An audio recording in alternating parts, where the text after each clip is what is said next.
बिस्मिल्लाहिर्रहमानिर्रहीम। जी तो student, question number 5 है हमारे पास एक्सरसाइज नंबर 5.1 का। ठीक है, लास्ट क्वेश्चन है।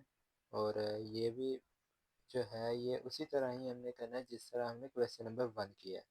ठीक है, इसमें हमारे पास फंक्शन नहीं दिया गया जिस तरह हमको थर्ड क्वेश्चन में हमको फंक्शन दिया गया है जिसमें हमने देखना होता है कि इस क्वाड्रेंट में हमने शेड करना है, इस क्वाड्रेंट में हमने शेड नहीं करना है। इसमें ये वाला कॉन्सेप्ट नहीं है।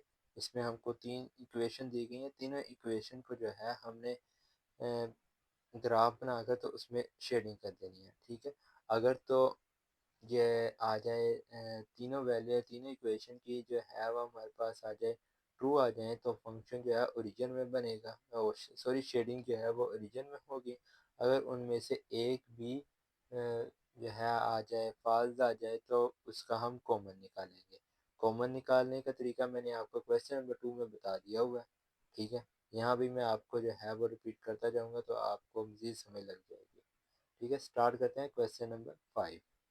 क्वेश्चन नंबर 5 जो है हमको दिया गया है ग्राफ द सॉल्यूशन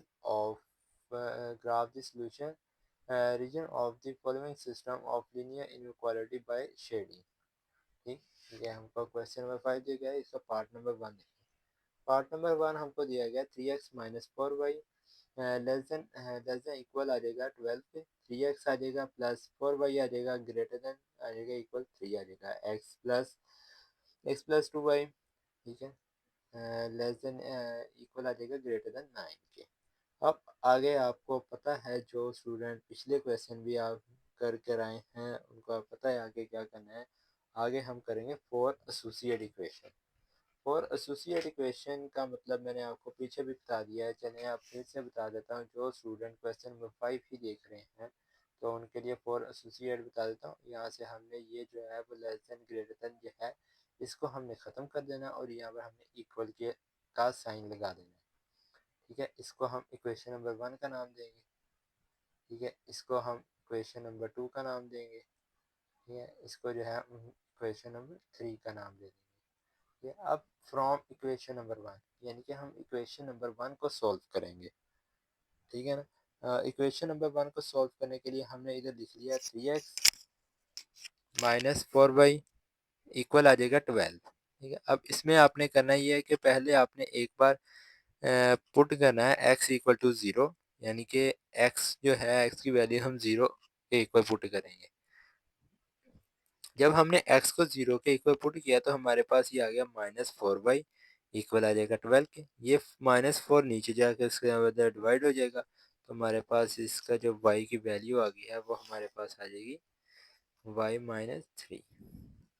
ठीक हो गया। अब y को जो है हम पुट करेंगे 0 के इक्वल। जब y को जो है हमने 0 के इक्वल पुट किया है तो हमारे पास ये आ गया 3x इक्वल आ जाएगा 12 के। ठीक है, ये 3 नीचे जाके डिवाइड हो जाएगा तो यहाँ पर हमारे पास 12/3 आ जाएगा। x की हमारे पास क्या आ गया 4 आ गया। अब इक्वेशन नंबर 2 सॉल्व करें। इक्वेशन नंबर 2 हमको दी गई है 3x प्लस 2y इक्वल आ जाएगा 3 के। अब इसमें आपने करना ये है कि इसमें आपने पुट करना है x इक्वल टू 0। क्या करना है, x इक्वल टू पहले आप x इक्वल टू 0 पुट करेंगे, फिर आप y इक्वल टू 0 पुट करेंगे। तो जब हमने यहाँ पर x को पुट किया 0 के, यहाँ पर हमारे पास 2y आ गया। ठीक है, 2y इक्वल टू 3।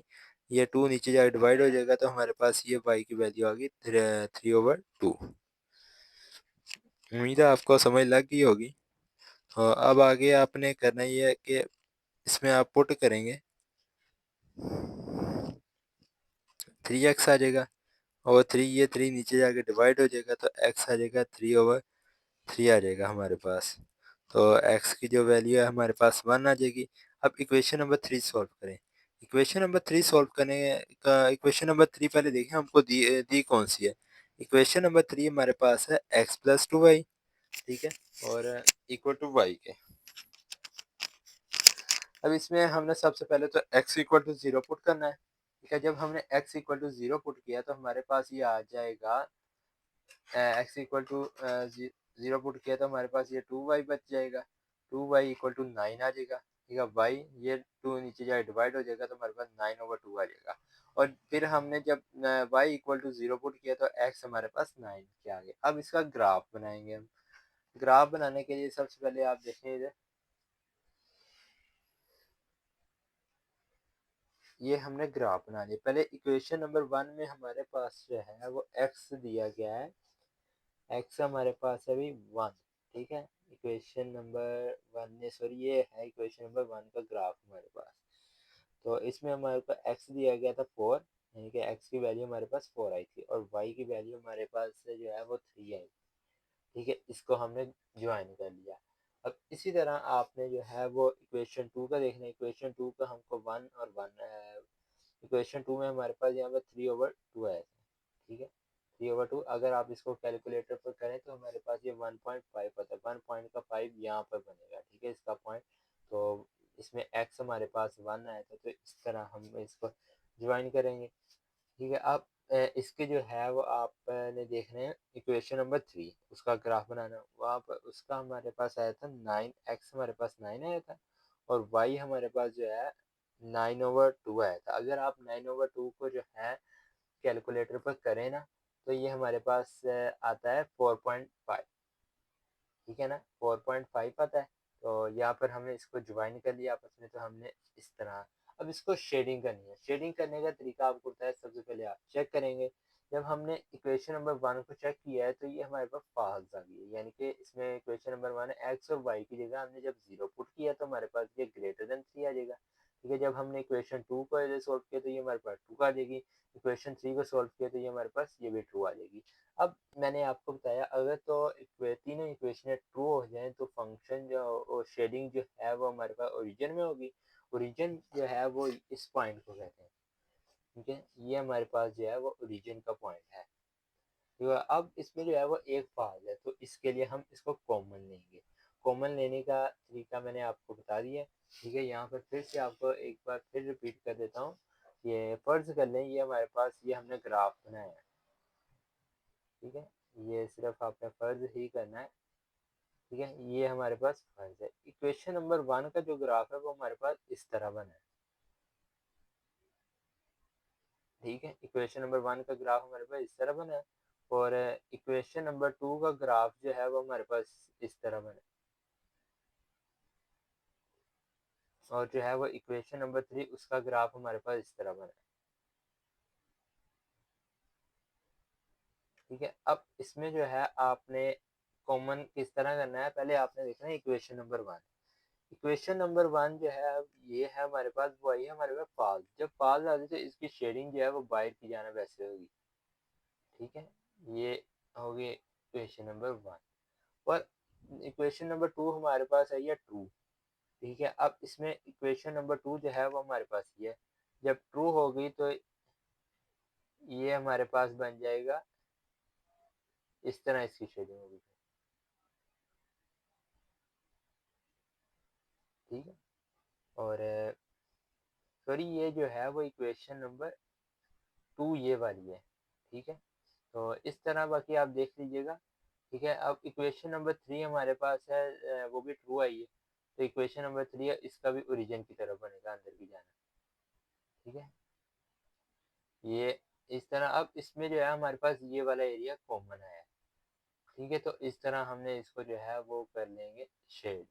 इस तरह हमने जो ये ग्राफ में भी हमने शेडिंग की हुई है, ठीक है। ये मैंने पीछे क्वेश्चन में जो है वो मुझसे इक्वेशन जो है वो ऊपर नीचे हो गई है, आप उसको करेक्ट करके लिख लीजिएगा। बाकी इसकी शेडिंग इस तरह ही होनी है, ठीक है ना। ये मैंने आपको जो है वो समझा दिया। अगर आपको इधर नहीं समझ लगी तो आप जो है वो क्वेश्चन नंबर 2 मेरे पिछले लेक्चर में आपको मैंने ये कंप्लीट एक्सप्लेन करके समझाया है, आप वहां से जाके समझ सकते हैं, ठीक है। ज़्यादा मुश्किल नहीं है ये। और इसका जो है पार्ट नंबर 2 हमको दिया गया है 3x-4y लेस देन आ जाएगा 12 आ जाएगा, ठीक है। और x+4y आ जाएगा, ठीक है, लेस देन 6 आ जाएगा। और x प्लस हमारे पास आ जाएगा x+y ग्रेटर देन 1 के। और एसोसिएट इक्वेशन करेंगे, 3x-4y इक्वल टू 12 आ जाएगा, x+2y इक्वल टू 6 आ जाएगा, x+y इक्वल टू आ जाएगा 1 के। इनको हमने इक्वेशन का नाम दे दिया। अब हम करेंगे सॉल्व करेंगे। सॉल्व करने का तरीका मैंने आपको बता दिया है। पहले हम जब फ्रॉम इक्वेशन 1 करेंगे, इक्वेशन 1 में हम करेंगे 3x माइनस 4/12 आ जाएगा हमारे पास, ठीक है। पहले x को पुट किया तो हमारे पास y की वैल्यू जो है वो -3 आ गई। जब हमने y को 0 के इक्वल पुट किया तो x की वैल्यू हमारे पास 4 आ गई। तो इसी तरह ही आपने इक्वेशन नंबर 2 को भी सॉल्व करना है। इक्वेशन नंबर 2 हमारे पास है x plus 2y equal to आ जाएगा 6 के, put x equal to 0, 2y आ जाएगा इक्वल 6 आ जाएगा, y ये 2 नीचे डिवाइड हो गया तो y हमारे पास 3 आ जाएगा। और x जब हमने y को जो है वो 0 के इक्वल पुट किया तो x हमारे पास आ जाएगा 6 आ जाएगा। अब इक्वेशन नंबर 3 को सॉल्व करें। इक्वेशन नंबर 3 में हमको दी गई है x प्लस वाई। जब हमने x को 0 तो y 1 आ जाएगा, जब हम y को 0 के इक्वल तो x 1 आ जाएगा। तब इसके आप ग्राफ बनाएं, ठीक है जी। ग्राफ बनाने के लिए आपने सबसे पहले इक्वेशन नंबर 1 का ग्राफ बनाना है। ये हमारे पास इक्वेशन नंबर 1 है।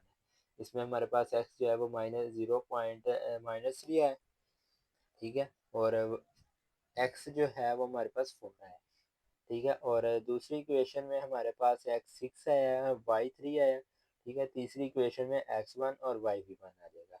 अब इसको शेडिंग के लिए हमने जो है वो देखना है, ठीक है। ये हम देखेंगे, क्या नाम है, इसको चेक करने के लिए हम करेंगे तो इसकी जो है वो दो वैल्यू हमारे पास ट्रू आई है, एक फॉल्स देंगे। जो ट्रू आई है उसका जो है वो ये इस तरह बनेगा। ये हमारे पास क्वेश्चन नंबर जो है वो हमारे पास 3 है, इसका ये बाहर की जानब बनेगा, ठीक है। ये और ये इक्वेशन नंबर 2 है, ये इसका अंदर की जानब बनेगा। और ये इक्वेशन नंबर 1 है, इसका भी बाहर की जानब ऐसे बनेगा। तो हमने जो है वो कॉमन निकालनी है, तो कॉमन हमारे पास यही होंगी, तो हमने इसमें शेडिंग कर दी। ये देखो कॉमन हमारे पास यही बचेंगी, हमने इसमें जो है वो शेडिंग कर दी। इसका पार्ट नंबर 3 हमको दिया गया है 2x plus Y less than 4 आ जाएगा, 2x minus 3y greater than 12 आ जाएगा, x plus 2y less than equal 6 आ जाएगा। फॉर एसोसिएट इक्वेशन करेंगे, फॉर एसोसिएट इक्वेशन में हमारे पास आ जाएगा 2x plus Y equal to 4 आ जाएगा, 2x माइनस 3y इक्वल 12 आ जाएगा, फिर x plus 2y equal to 6 आ जाएगा। हमने इसको इक्वेशन का नाम दे दिया, इक्वेशन ये इसको इक्वेशन 1 कह दिया, इसको इक्वेशन 2 कह दिया, इसको इक्वेशन 3 कह दिया। अब सॉल्व करेंगे। पहले हम सबसे पहले इक्वेशन नंबर 1 को सॉल्व करेंगे। इक्वेशन नंबर 1 हमको दी गई है 2x plus Y equal to आ जाएगा 4 आ जाएगा। अब इसमें x को 0 के इक्वल पुट किया तो हमारे पास y इक्वल टू 4 आ जाएगा। और जब y इक्वल टू 0 हमने पुट किया है तो हमारे पास आ जाएगा 2x इक्वल टू 4 आ जाएगा। x इधर जाएगा, 2 नीचे जाके डिवाइड हो जाएगा, तो x हमारे पास 2 के इक्वल आ जाएगा। अब इक्वेशन नंबर 2 सॉल्व करें। इक्वेशन नंबर 2 सॉल्व जब हम इक्वेशन नंबर 2 पहले आप देखें हमको दी गई है 2x माइनस 3y इक्वल 12 आ जाएगा। इसमें अब आपने पुट करना है x इक्वल टू 0, ठीक है। अब आपको पता लग गया होगा जब हम x इक्वल टू 0 पुट करते हैं तो हमारे पास क्या आ जाएगा, ठीक है। y -4 आएगा और क्या आएगा। और यहाँ पर आपने जो है पुट y करना है, तो जब y को इक्वल 0 करेंगे तो ये 2 नीचे 12 के नीचे डिवाइड हो जाएगा, तो ये हमारे पास 6 आ जाएगा, ठीक है। इस तरह आपने क्वेश्चन नंबर 3 को सॉल्व करना है। इसमें